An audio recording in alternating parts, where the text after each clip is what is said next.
just want to add my greetings to you all. My name's Maui Hudson, in case I didn't introduce myself. From Whakatohia, some of my Whakatohia colleagues that would have given me a hard time right now, but luckily they're tuning up later, so they haven't seen this. And they probably won't watch the recording. So it's not being live streamed these couple of days, but it is being recorded for those people that weren't able to make it here and they can watch it later. So because you know it's being recorded, just make sure you ask smart questions, because people will hear about that as well. But kia ora tahu. Bye-bye.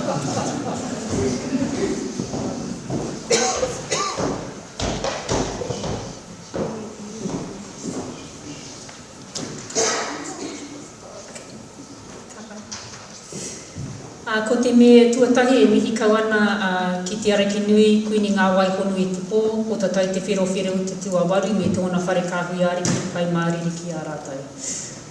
Ki ngā mana whenua o te whenua nei, Ngāti Wairere me Ngāti Haua, ngā mihi aroha ki a rātou. Ki a koe e hoa te taka, ngā mihi mai oha ki a koe, me tātou tino kai karanga, whae Shirley, ngā mihi aroha.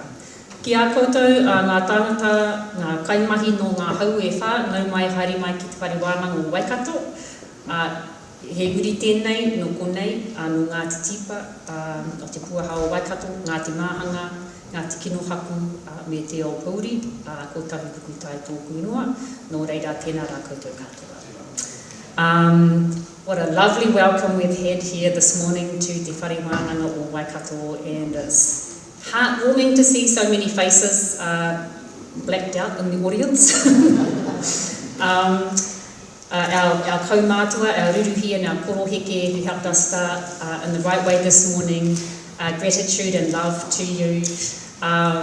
Maui chewed up about 10 minutes of our session, so now I'm going to have to talk really fast. But we do have a lot to get through over our next 2 days. This is a behemoth of a program, and there's 3 pretty significant chunks to it.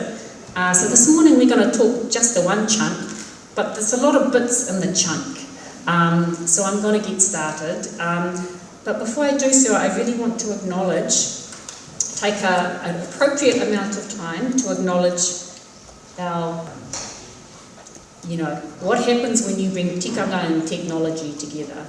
And once you enter into that space, you really need some wise guidance. And that wise guidance, where does that come from? For us, it comes from our kāhui kaumātua. So some of our kāhui are here today, some of our kāhui couldn't make it. I just wanted to beam their beautiful faces on the screen and just say a little bit about them. So first up here at the top we have Matua Brownie Rauwhiro from Waikato and Tiakitai, and Whaia Pari Rauwhiro from Ngāti Tiata, Ngāti Pāua, Ngāti Hine and Ngāti Maniapoto.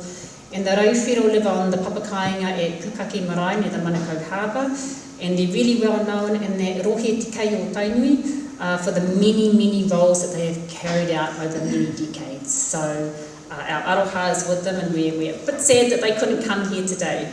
We have Dr. Waiora Port from Te Aupōuri, Te Rarawa, Ngai Takoto, Ngāti Pinaki, Ngāti Maroke, Ngāti Hene, and we can't leave any of those out. Whaia Waiora is our most senior of our kāhui, 90 plus, Whaia Waiora. And her PhD research actually explored Māori views on DNA testing of inherited cancer. And she has served on many trusts over the years, including the Bioethics Council. Next to Whaia Waiora, we have Dr. Mary Kepa, who we'll hear from later on a panel, from Te Parawhau, Patuharakeke, Ngāti Raka, Ngāti Ira. Whaia Mary has enjoyed a very long career of teaching, learning and research in education and health. Both Whaia Waiora and Whaia Mary are PhD doctors as well.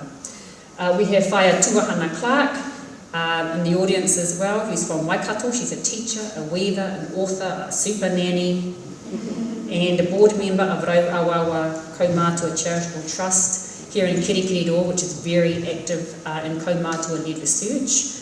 We have Matua Karu Kukutai from Waikato Maniapoto o Te Ao Pōuri. He's a kaumātua at Tūranga Waiwai Marae, and a member of Te Tira Rangahau o Ngāti Tipa. He's also an ordained priest. So if you need a baptism, a wedding or a tangi, he's your person, but just not all on the same day.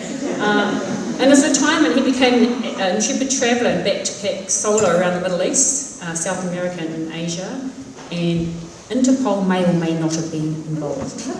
We cannot confirm or deny. We have Matua Tamati Kearns, who's with us today, and Huia Pauline, who's had a pioneering role in private training education and was formerly a teacher as well as a senior lecturer at Victoria University. He was a negotiator for the Two-Boy Treaty Settlement and the Pauakini Trust Settlement, and he's also a licensed Māori interpreter. And our final kāhui member is Rere Okiroa Shaw from Te Puahao Waikato, who served as a chair and secretary on many community and marae boards, owned a business, was a managing director of the Port Waikato Holiday Park, if you've ever been down to Sunset Beach, and she's the only kāhui member, to my knowledge, that holds a pilot licence. So I just wanted to give you a sense of the depth and the breadth of the experiences, the expertise and the roles that our kāhui that has been guiding us for the past 4 years actually brings, and we're just really incredibly grateful that we've had the chance to wānanga with our kāhui for the past 4 years. This is our team. In 4 years, we've been doing this for 4 years. You get a bit of churn in and out of the team. Suffice to say that we have quite a diverse range of skills. We've got expertise in Māori data sovereignty, Māori data governance, cyber security. We'll hear from our friend from Australia who's a cyber security expert.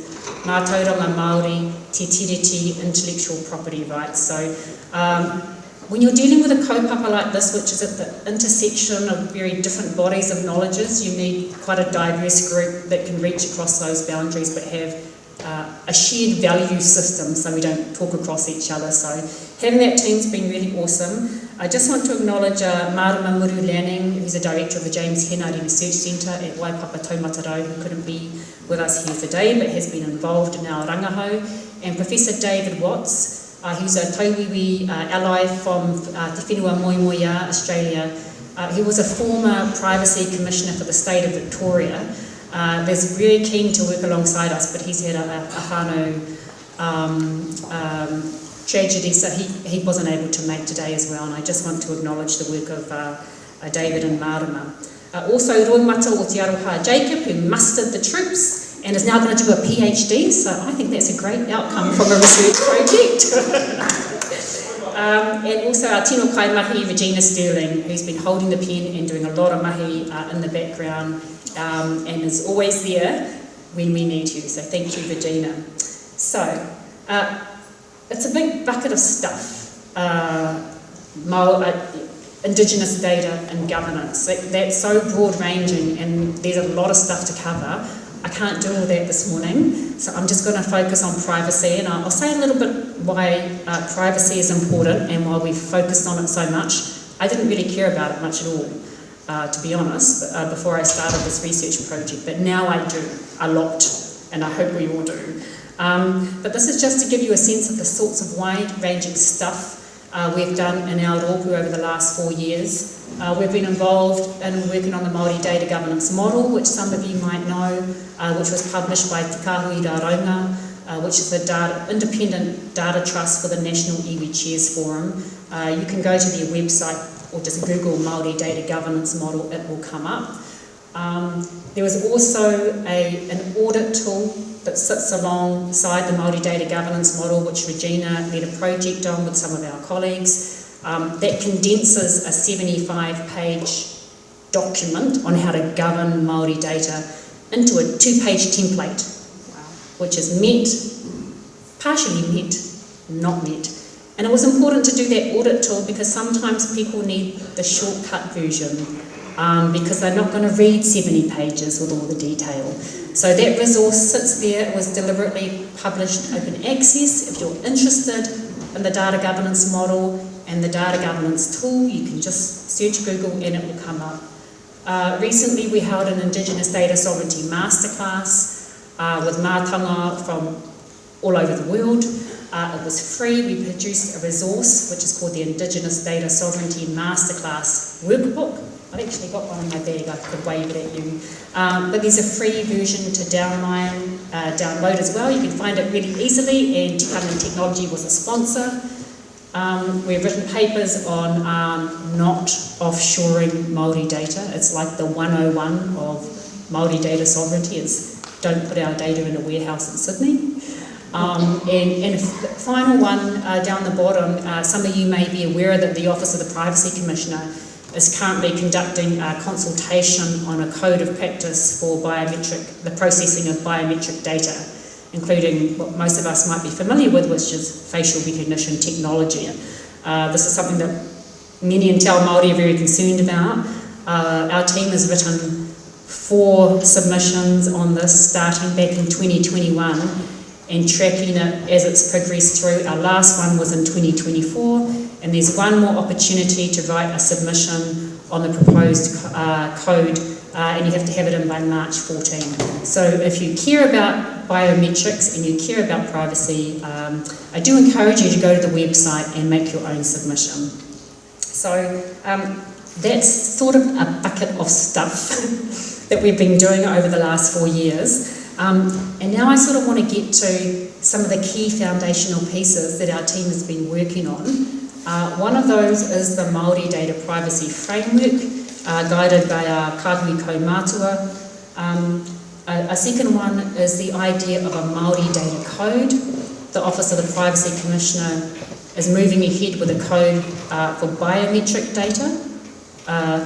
We think there's a good case to be made for a code for Māori data.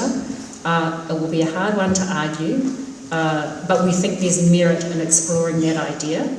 And the third one, which Lynell, our colleague who's an intellectual property rights lawyer, will talk about, is the idea or the concept or an approach to a sui generis, which is just a flash Latin word for bespoke, unique Māori data sovereignty law. So these are the sort of 3 foundational pieces that we've been focusing on in this privacy space. And I'm only talking about human privacy. One could argue that places have privacy rights and that knowledge as well, Mātauranga, should be subject to privacy, but we've only focused on human privacy rights, just to sort of set the scope for that.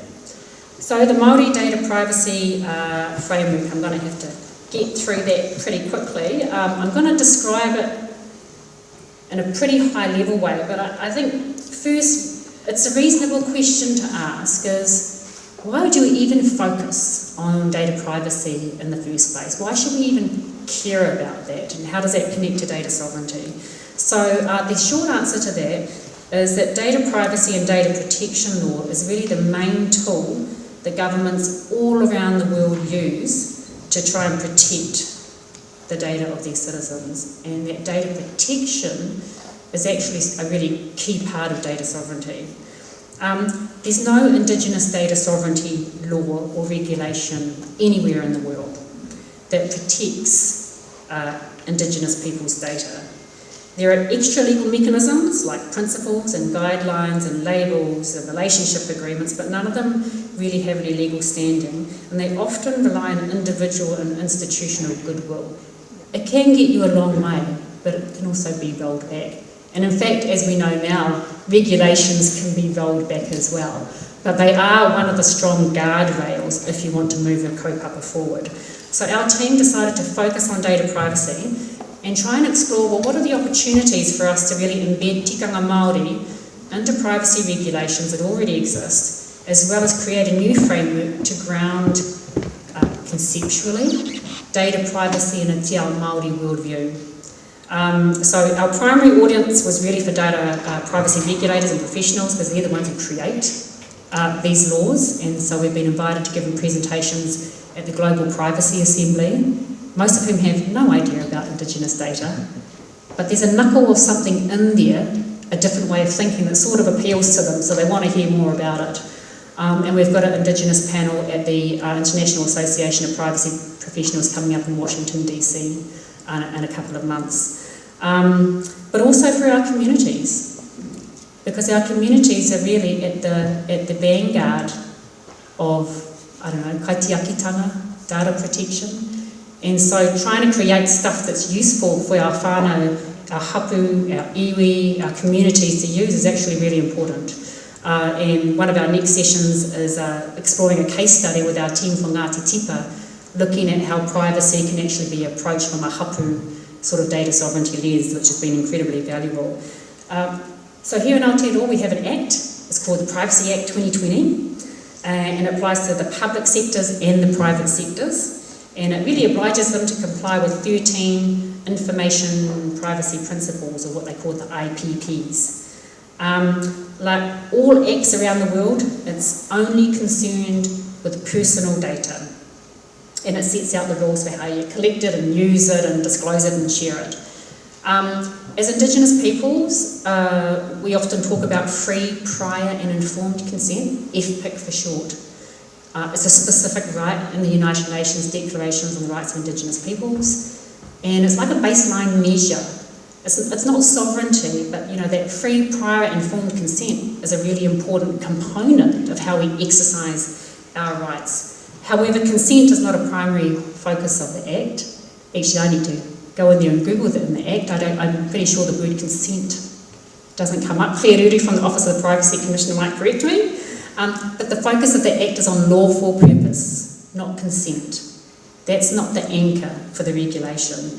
There's no tiriti or waitangi clause in the Act, which means that there's few avenues under which we as Māori might assert our rights and interests in data privacy when it comes to Māori data.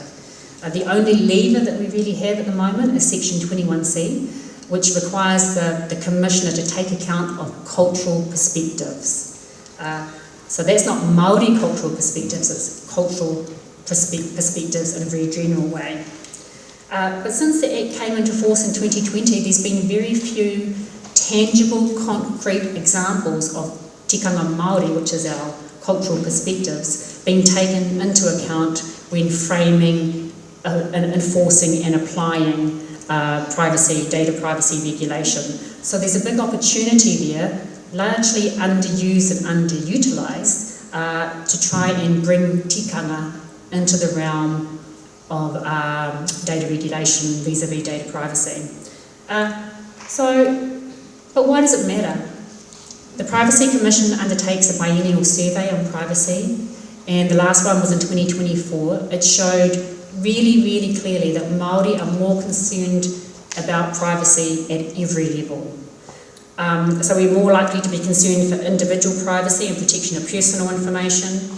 We're more likely to see children's privacy as a major concern. Maybe that has something to do with the unauthorised police photographing of rangatahi Māori that attracted a lot of media attention a couple of years ago in an independent inquiry.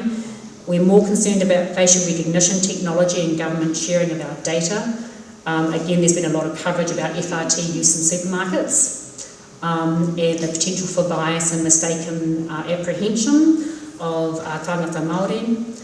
Also privacy, it's a fundamental right. It's not just privacy for privacy's sake, but it's a gateway right that reinforces other rights like the right to non-discrimination, which is actually pretty important in this current political climate. In 2008, when the Law Commission did a review of the whole privacy sphere, and that led to this new Act in 2020, 2008 was a different world. It's fundamentally changed. The technologies that are now used that can predict, integrate, share data is a world away from 2008. So the privacy risks are increasing, and with surveillance technologies as well, it calls for a different approach. So I'm going to speed this along because I feel like I do need to speed this along. We actually reviewed a lot of work from around the world to try and understand, well, we know how we think in Te Ao Māori. Is there like an Indigenous, like a shared sort of Indigenous conception of privacy that needs to be more forefront when people who do things like privacy laws, when you're thinking about it? And we did find these common characteristics across different countries in terms of Indigenous approaches to data privacy. And one is that Indigenous concepts of privacy are inherently collective.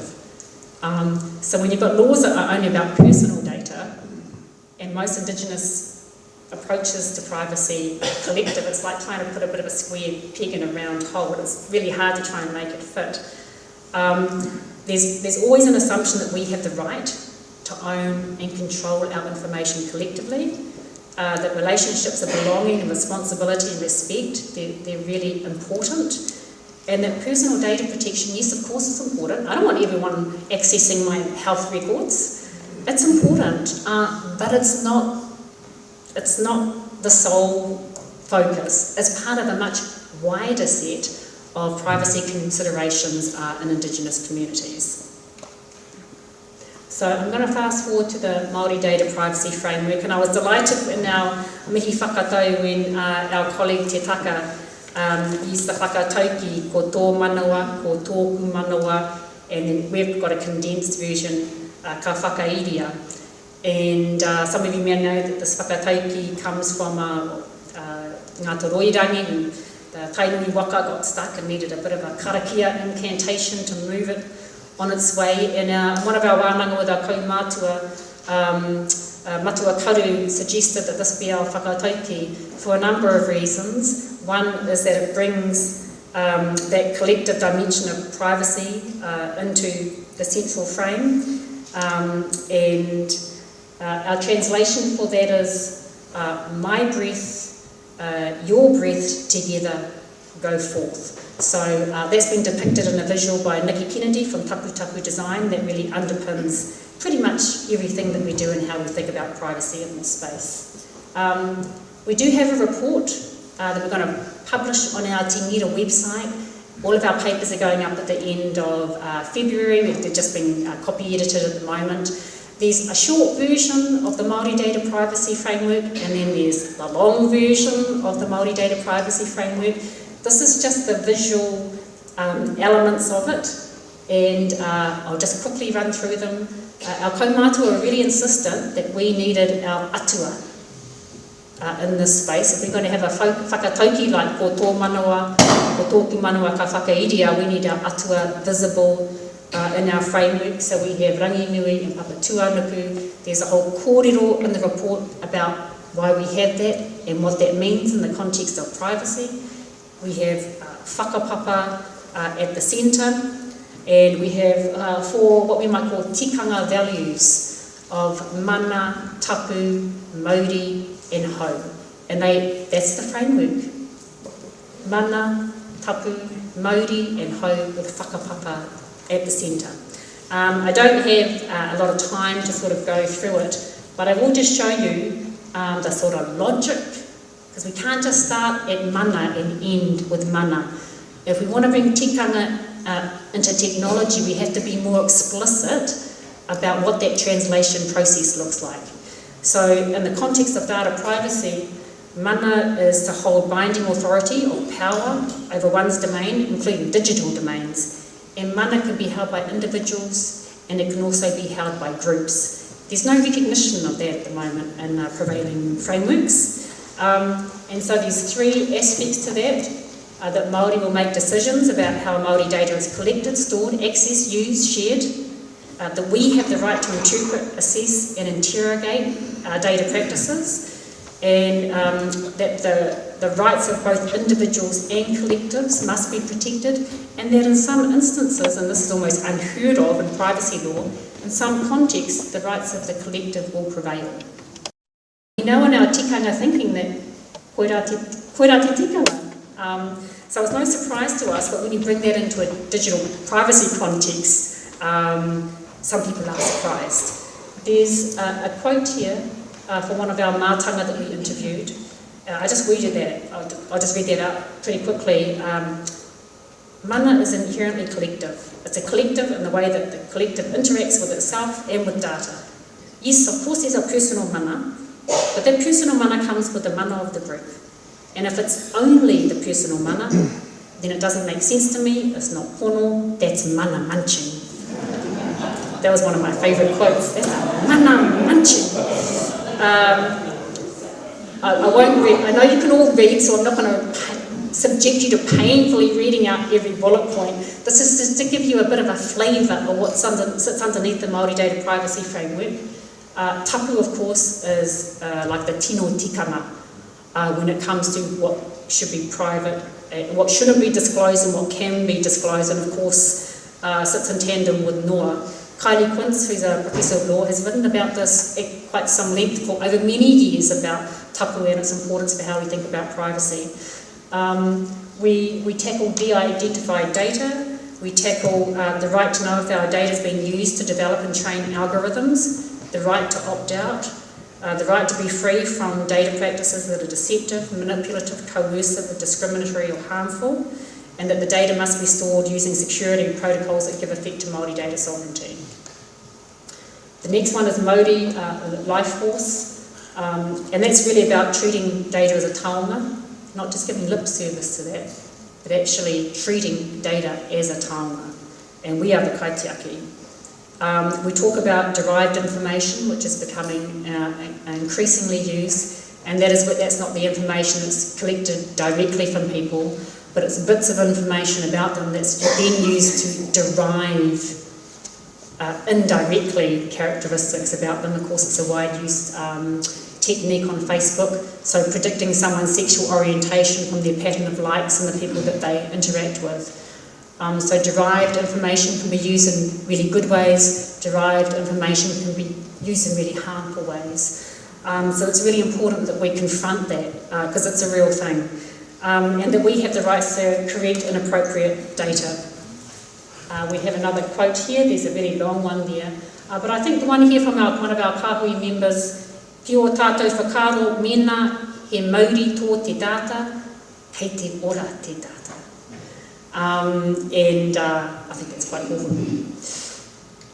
Our last one is home reciprocity. Nick's going to talk about that more. They've got a case study around plasma collected from kaumātua over many decades, and are using this concept of home to talk about what is the tikanga around the return of that information from kaumātua, which is highly sensitive, highly personal, but also reveals something about their whānau as well. So there's a lot in that Māori data privacy framework. Suffice to say, there's some of our ruru, our koroheke and our ruruhi out at Tuakau, holding that visual from Nikki at Tapu Tapu Designs. So I do encourage you, if you're interested in data privacy, you want to learn more about it for your own context, that full report in the short version will be on the Te Mera website. It's taken a long time to get there, basically 4 years, so I hope somebody reads it. And I'm just going to wrap up before I hand it over to Lynn now. I wanted to finish at 10:10. The other dimension that I talked about in those three kete, one was the framework, trying to reconceptualise and operationalise privacy from a te ao Māori lens. The second one is kind of the pragmatics. Okay, what can we do? What can we do given the current situation?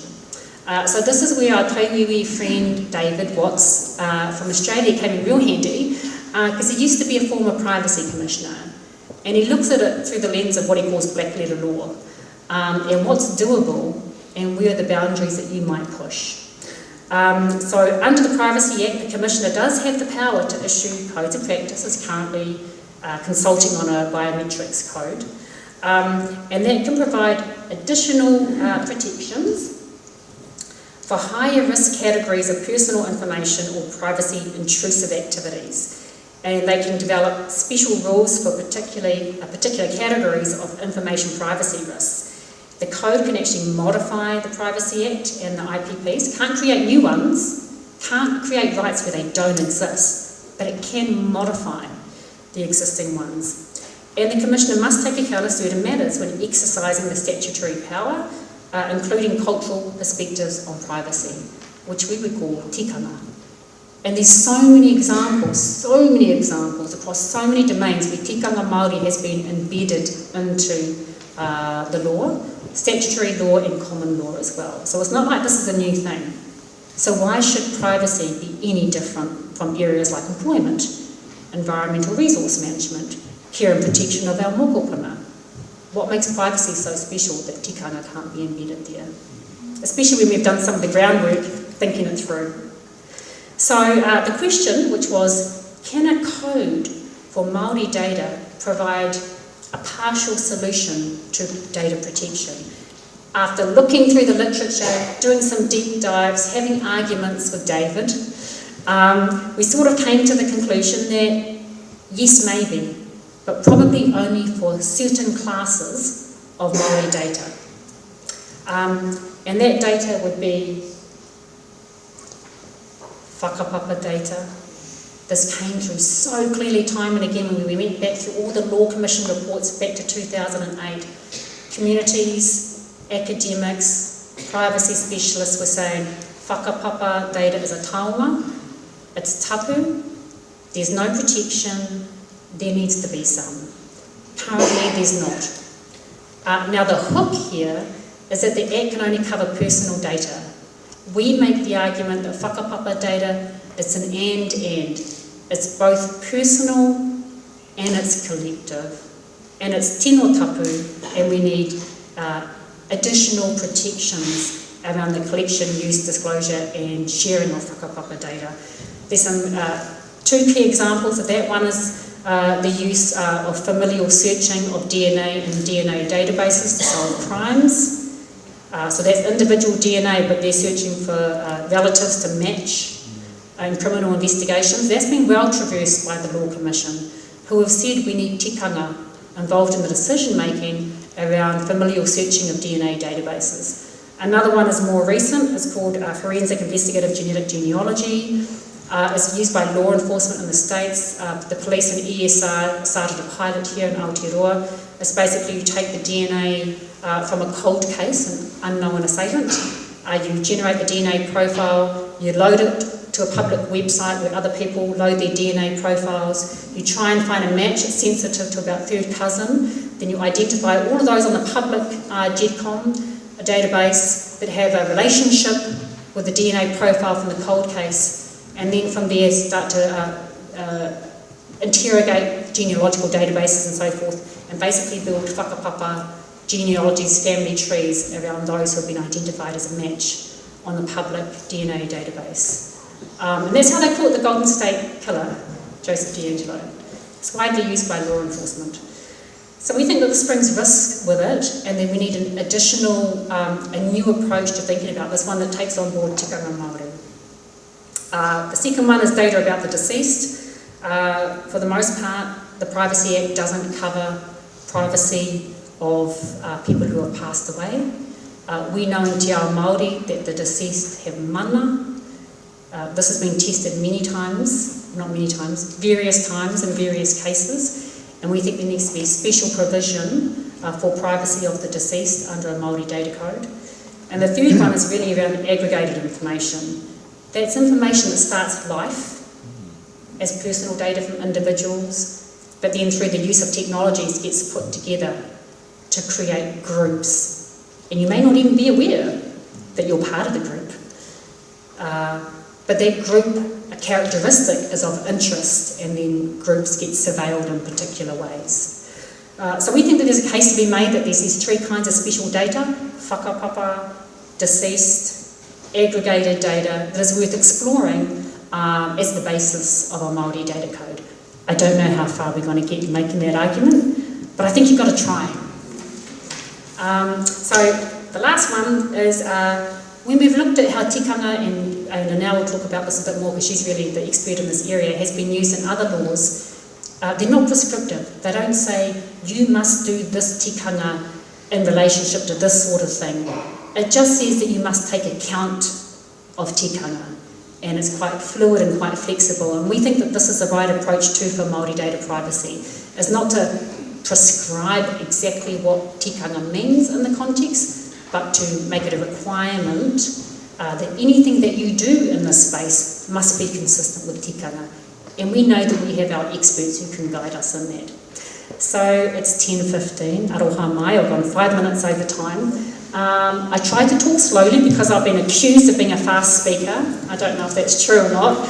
And so I think that's just to sort of give you a sense of the big stuff that we've been doing, the privacy stuff that we've been doing. Vanessa and her team will take that on to see what that looks like in a hapu context, in the context of kaumātua data. But for now, I just want to pass the rākau over to Lynell Tuffrey Huia, who hopefully is, oh there she is, I didn't even see you there now.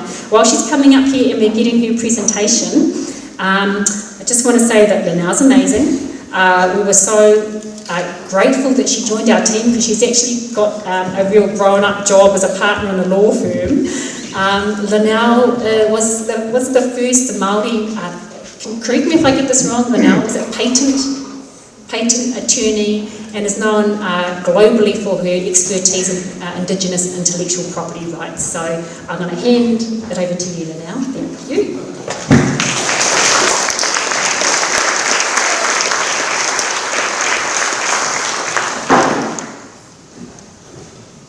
Tēnā koe Tahu. Ko koe te tauira mā tātou no reira ngā mihi nui ki a koe. O te rā tēnā tātou katoa. Tautoko ngā mihi ki te ariki nui, ngā waihono i te pō, tūtonu. Ki ngā mate kua whetūrangitia kia kahurangi, ki ngā kahurangi, dei Tariana Turia, dei Miritana, nā rangatira I whakatakato ngā wero mā tātou, no reira, ki ngā mate, haere atu rā, rātou kia rātou, tātou kia tātou, te hunga rā tēnā tātou. Ki te tangata whenua o tēnei rohe, ka nui te mihi kia rātou, e noho ana tātou I raro I o rātou korowai tēnei rā no reira, kei te mihi.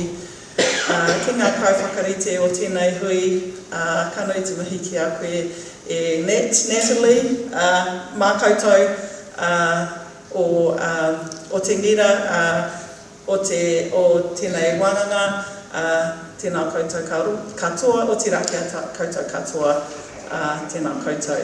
Ko ai au he uri tēnei no te Aotea waka ko Ngāti Ruanui ngā rohine, ngā rauru, ngā iwi ko Lynell Tuffrey Huia tōku noa. Tēnā tātou, mauri ora kia tātou katoa. I am here to talk about the second basket that I was in Tahu's slide previously about the development of a sui generis legislation for Māori data, building on the roadblocks that Tahu and others have started in this space around the governance of Māori data, developing these frameworks that have really led to us falling into the space of recognising that sui generis legislation is a requirement. And this is a common theme that we've seen across a number of areas, and I'm going to sort of touch on a few of them today. The first one being the IP framework. Oh, that's not the way to go. Here we go. The IP frameworks, which is the area that I work in primarily in, which is an Anglo-American system that was developed in the Northern Hemisphere to help protect innovations, to help protect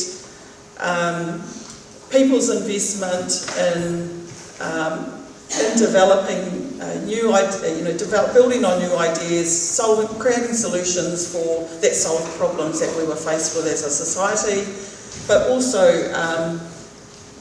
to protect business opportunities, protect commercial undertakings, and ensure that people could recoup the monies that they had invested into their innovations. And the reason why this framework is a good framework to look at is because it does create that monopoly. You own it, you control it, you have the ability to authorise people to use those rights, you have the ability to stop people from using those rights. So it really puts you in the driver's seat in terms of your intellectual property rights. So if we are going to build a framework, then let's look at how they do it in the IP system, in particular consider whether there might be scope for us to sort of sneak into that framework and kind of get some protection through the intellectual property framework.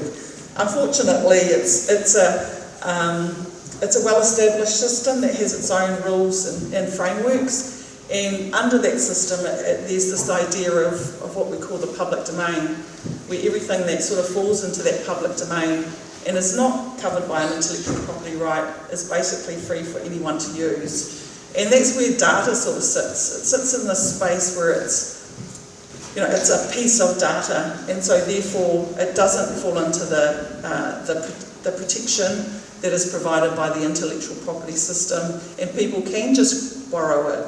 And the only way that you can get protection for data is once you put it into a database, or you put it into some sort of other form, like a book,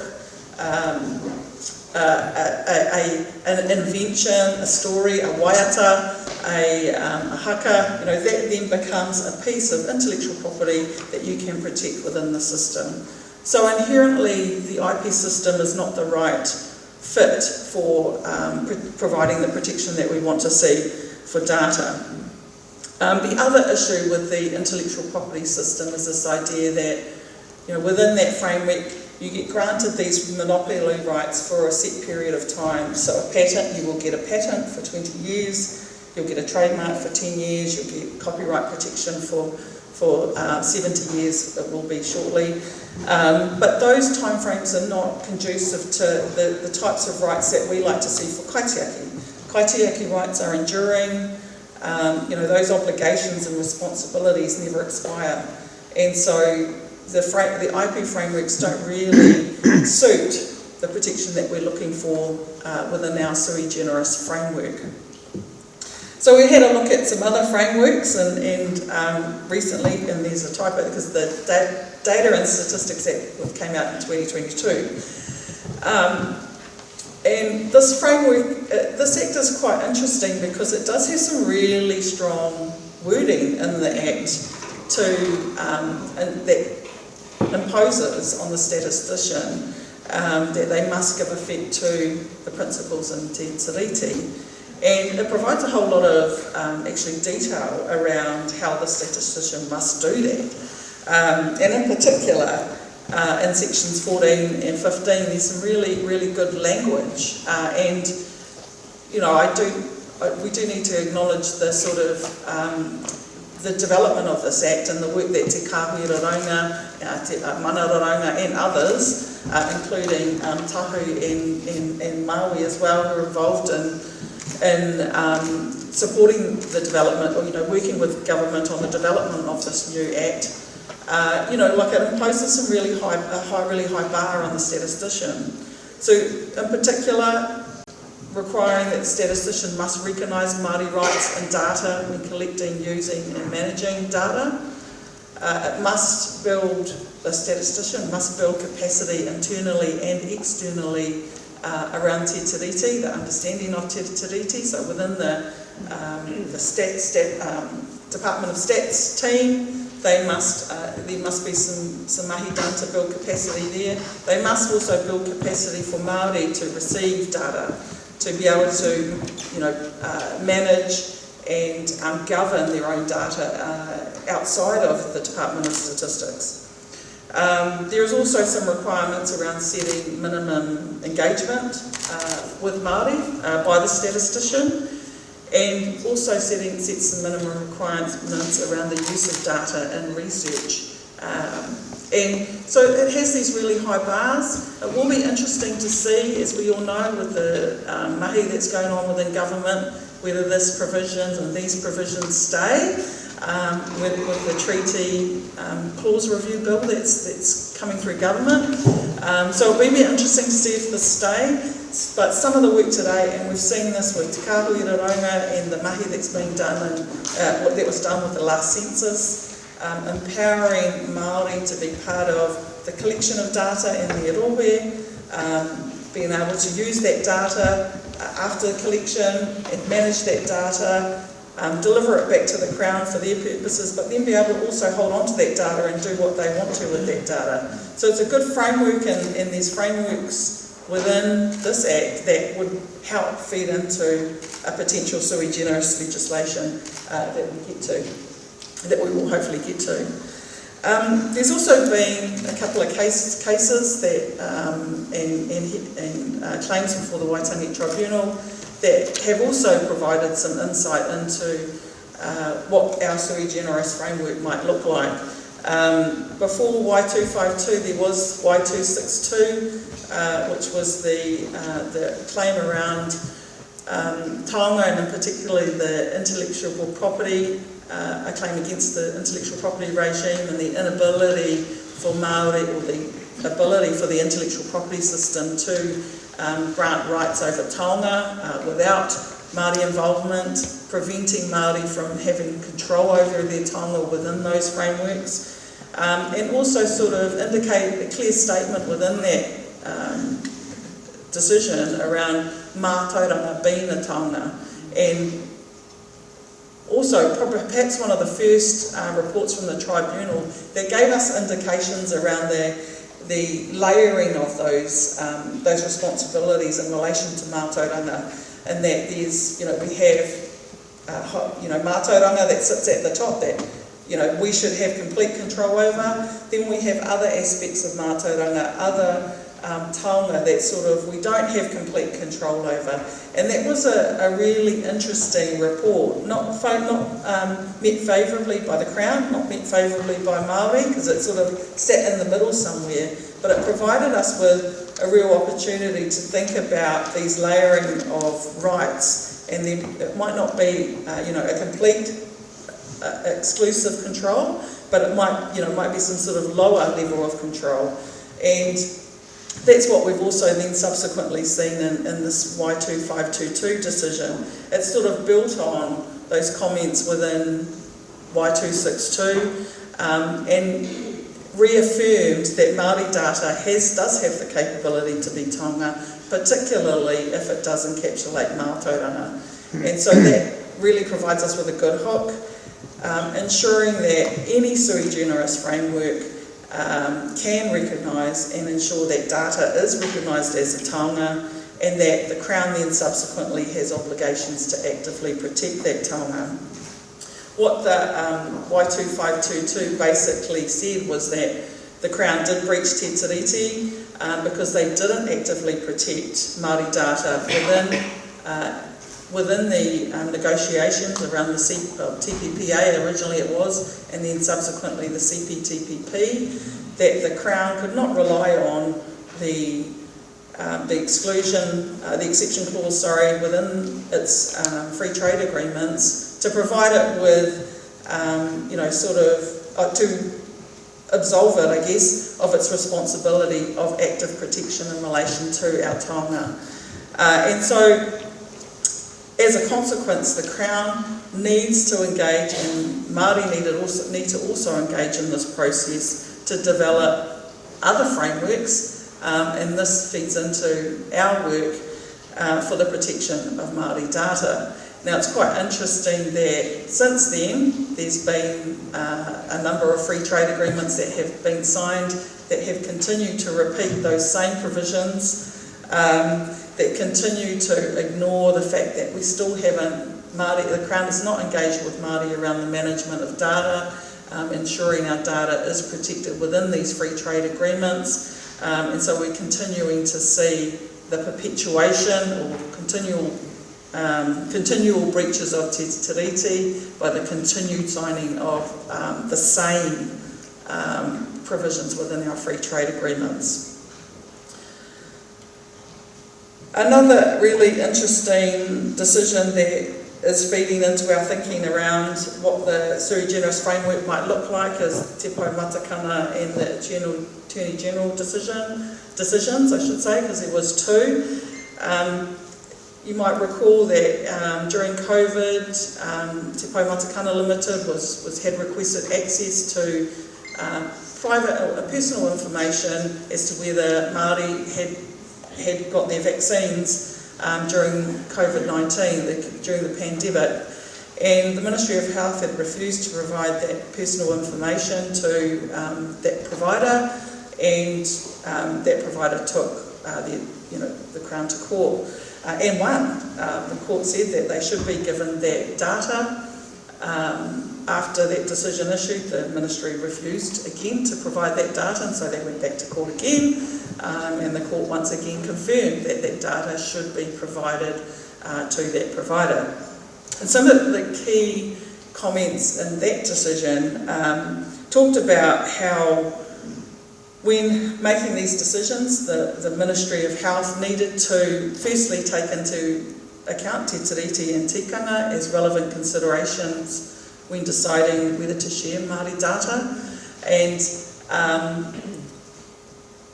because the ministry had indicated as part of its aspirations that they were planned to uphold Te Tiriti, were being guided by wonderful principles, whanaungatanga, etc.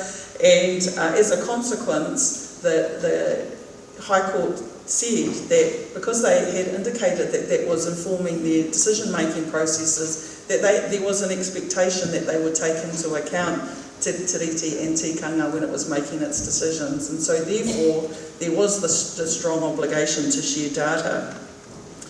And the Crown was required to follow through on that. And part of after reaching that conclusion, the High Court, the judge I should say, went on to say that basically what we needed to do was then have a balancing act. We needed to consider whether the right of privacy of those individuals outweighed the benefit from sharing that health data with this particular provider. And there was a whole lot of evidence that was filed during the hearing around what was the tikanga that informed, how you would balance those two rights. And so the decision provides some really interesting information that we can use within our sui generis framework around how we would deal with those situations, how we would deal with competing rights, how we would try and balance different individual rights but also different collective rights within a sui generis framework if we are required to.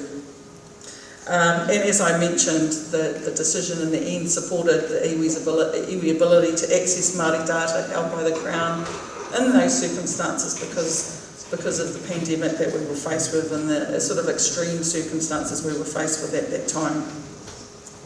Oh, kia ora. Okay, so I need to get onto this bit, which is the key bit. All of those aspects are feeding into what we would consider the development of specific and bespoke legislation or sui generis legislation for Māori data. What we would want to see is something similar to the wording that's in Te Ture mo te reo Māori, and where it is clearly stated that Māori data is a taonga.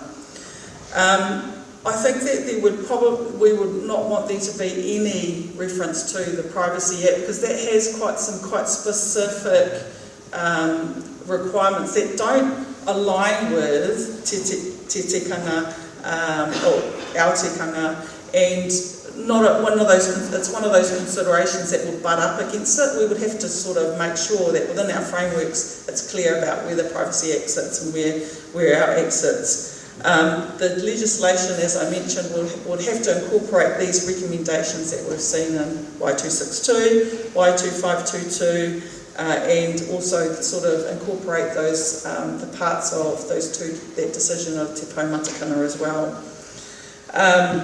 The legislation would have to deal with who controls the data and how they determine which data is collected, how it's interpreted, who has access, who uses, who benefits. So probably, whilst it might not go into the detail for every single piece of data, because you can imagine that would be a big piece of legislation, but it would need to provide some sort of principle-based and build on the sort of mahi that Tahu talked about around the 4 principles, Māori, tapu, hau, and I've forgotten the other one, it's gone out of my head. Thank you. And that would inform how we would make decisions in this around who has access to data. First, one of the key requirements would be recognition of data as a taonga. I'm going to have to skip through some of this. And build on the kōrero that I mentioned earlier about there's a spectrum. There will be data that is tapu, whakapapa data, like Tahu talked about, and then there'd be mea data that would fall at that sort of lower scale. And then would be sliding between tapu and nora, I guess, and trying to work through that within that framework. But it's there's still a lot of work to do in this space, as I guess I'm trying to say. I'll skip that slide. And then I think I've already sort of touched on this. What powers and functions should the legislation provide for? We've talked in some instances about it being like a pātaka model for whānau hapu. There's a pātaka there, and then you can access, when the appropriate circumstances justify access. Someone has some sort of holding of their data. You get access when it's appropriate for you to have access. Whether there's a consent process that's embedded within that access is also important. Tahu touched on that as well. Making sure that there is some sort of consent, particularly for individual whānau hapu iwi data who provides that consent. I think this is probably my last slide. And the other thing is there would need to be, as part of the Y262 decision, there is a recommendation around there being a commission of that would have the responsibilities to help adjudicate conflicts that might arise within that framework, provide best standard practice, practice guidelines to help guide individuals as they embrace this framework, and also to help facilitate, administrate the management of this data framework. So it's I'm not sure we have time for part-time, but I guess it's very early stage mahi in the development of the sui generously framework, what that will look like. There's a whole lot of bits and pieces that can feed into what that framework will look like, but it's a really exciting opportunity. I'm very grateful to have been a small part of a much bigger team that has done a lot of work in this space. Tēnā koutou, tēnā tātou katoa.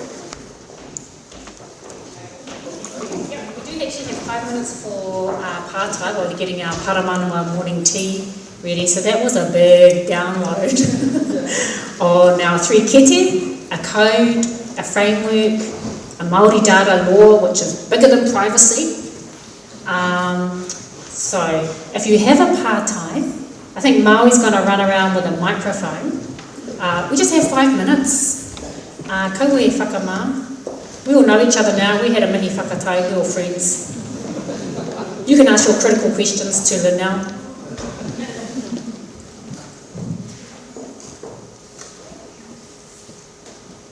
This is when you hear the king. Oh, Andrew.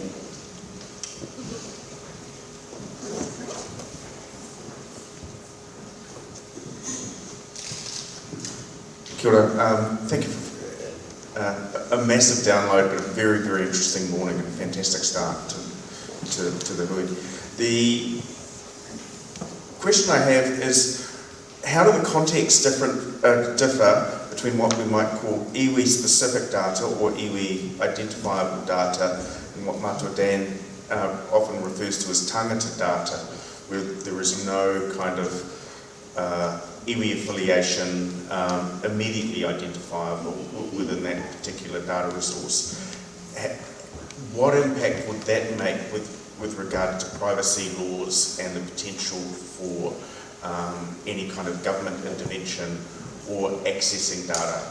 And I mention that because it was one of the key issues with regards to the Tikanga, because they weren't an iwi entity, and it was one of the things the Crown used to actually deny them access to data, because they said, oh no, this was iwi identifiable, and Tikanga actually rightly challenged and said, well actually we're not interested in that, but even if it was there. So, could you explore that, or unbundle that difference between tangata data and iwi data and the responsibilities that go with those, please?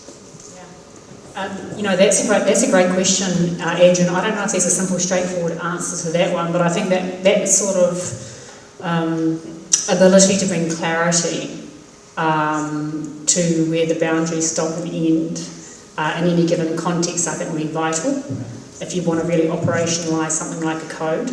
I'm reminded in our wānanga, I think it might have been Matua Karu, coming back to this in Matua Tāmate as well, the pātai kei awai te mana.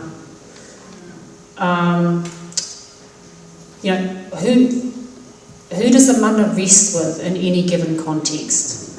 And And to think of, I mean, data is so malleable, to think of what data as having a fixed characteristic probably won't take us too far, because it can change once it's put together with other sorts of data, and then it becomes something else. So something might be both iwi data and tangata data, depending on how it is put together, curated, used and disclosed. At other times it might just be solely and clearly iwi data. If we're talking about, say for example, mātauranga hapu, that clear, the kaitiaki, the answer to that question, kei awai te mana, will be that hapu, from whom that mātauranga derives, no question. In other cases, the answer's not going to be simple, it's going to be context specific.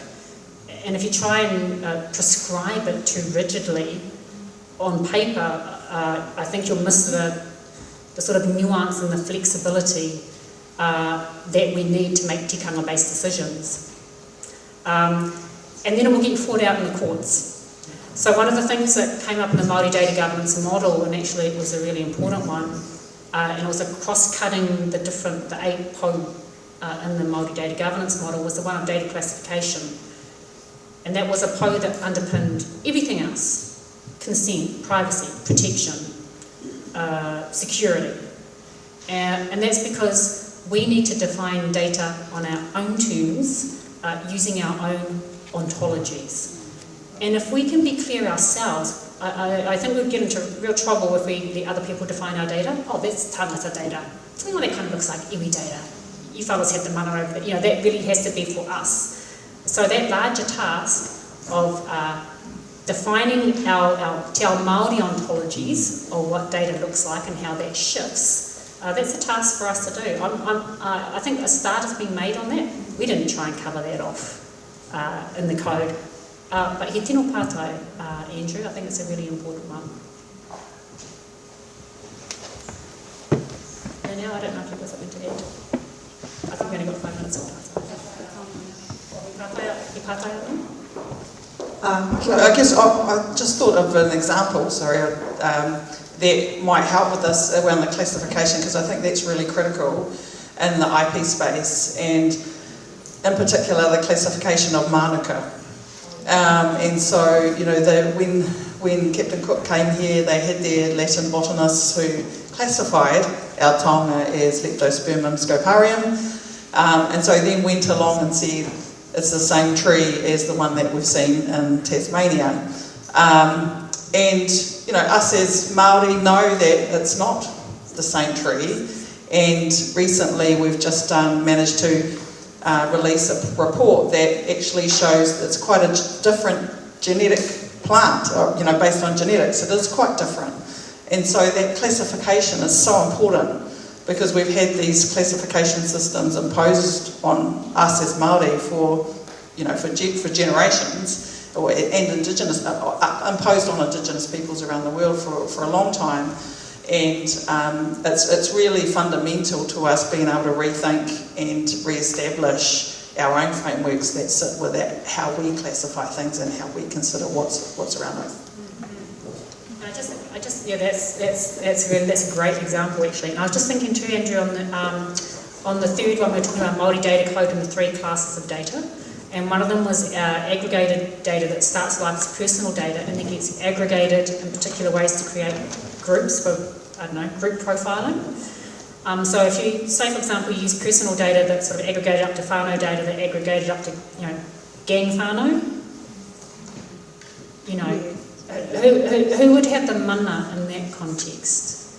Particularly if you don't even know you're being aggregated in such a way to be created, as constructed, I guess, as part of a group.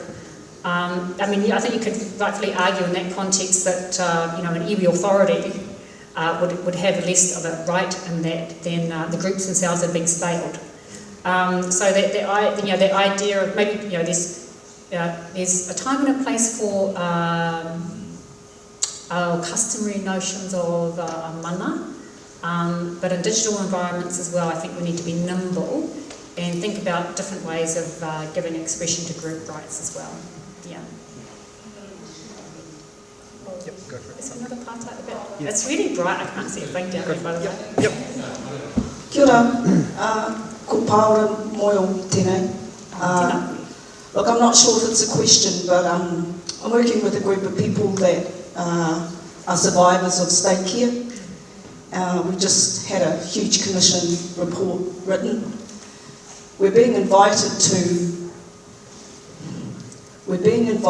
to ask for our files. When we're getting our files, they've been redacted to murder. That's our whakapapa stories in there, who we're connected to, and who did the abusing of us. I'm hoping that this work can help, and listening to you today is really, really freeing for a lot of our whānau who are not here, but I know that I'm here because it's really important what we do, because we're still uplifting our tamariki, and that's very harmful. There are whole tracks of whakapapa that's been wiped out. I'm interested in going down that track and how we can support those that don't know who they are, still trying to fight for that and are not getting the answers, and when they try, there are big black lines written right through everything. It's very disconcerting for them. That's all I wanted to. And ngā mihi ki a koe, Paora, for your mahi and your commitment, your advocacy and everything that you've done over decades. Thank you. Kia ora. Yeah, I've just got a question around, just because you have to go down this road to identify sovereignty as data in regards to legislation that may have failed. And you're looking at a commissioner's group, if possible, anything's possible. What about the cultural licensing instead of the social licensing process?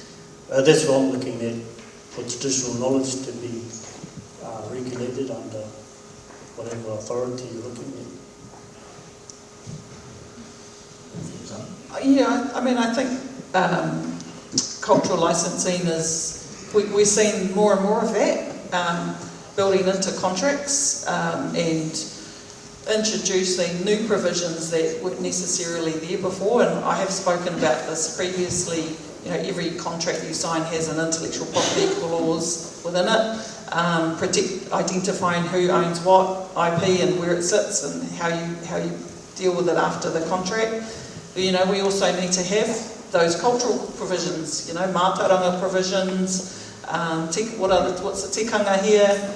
Actually embedding, if you embed it into a contract, it makes it, you know, something that they must stand up for, must do.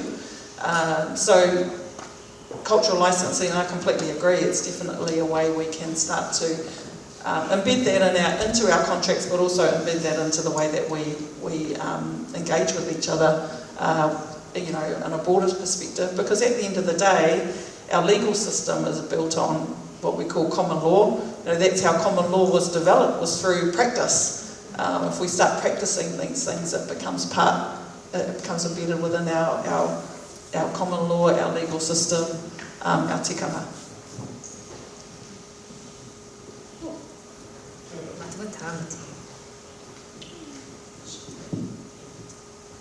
Kia ora tātou. I just want to make a comment on mana.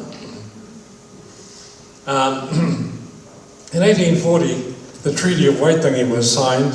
My understanding of the treaty is the language of the native is the internationally recognised language in any treaty in the world. Anyway, in 1841, the Ordinance Act was passed through government, saying that if you didn't live on the land, if you didn't till the soil, that the land would be taken by the government. That's mana. And my notion of what might have happened is that by virtue of that one law, we lost all our mountains and all our bushes, our forests, in one foul swoop on that law. One law in 1841. That's an assumption I make. That's mana.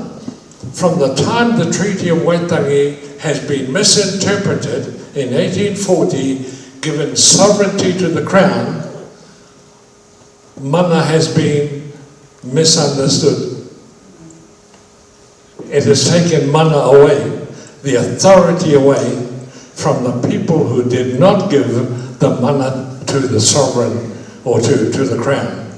Māori did not cede sovereignty to the Crown.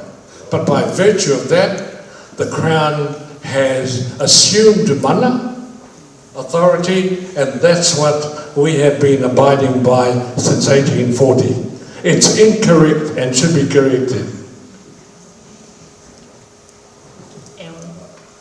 I was going to say, what a wonderful way to end our session. You kōrero anō. Kia ora. My name is Hona Edwards from Poroti, Mangakahia Valley, Taringa Prawa. In 1895, 6 of my tupuna decided they must go and utilise the law of the land, the LAW. So 6 of them went and sought title of ownership for the Poroti Springs. It was gazetted eventually as being the property of the 6 tupuna, the Poroti Springs and the surrounding lands. Since that day to now, it has never been acknowledged. And so we continue to fight for the recognition of their own status of law, of their own title, document title of ownership to our waterways. I suspect that's probably why the National Water Claims hasn't been addressed for the last 10 plus years, because governments have said nobody owns water.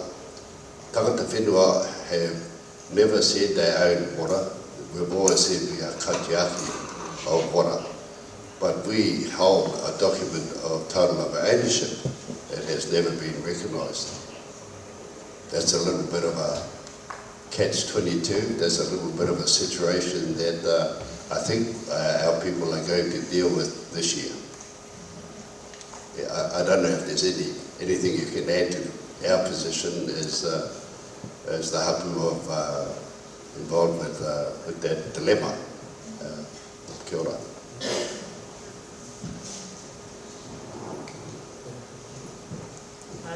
No, I don't have an answer, but I think these are really important reflections, because your reflections sort of go to the knuckle, to the heart of what we're trying to deal with. You know, I'm reminded of Joe Williams and others, Waina Jackson, Carlin Jones, Animi Kairi. You know, ko te tuatahi o te whenua nei, ko Tikanga. You know, Tikanga is the first law of the land. Whether or not it's recognised in law. And I guess for us the challenge is, how do we go forward with these two places meet in ways that benefit our communities and our whānau. And we all do that in different ways. So ngā mihi nui ki a kōrua for reminding us of that. I think we've got some muffins waiting for us. And I'm not going to stand in the way of our kāhui and their kapu tea.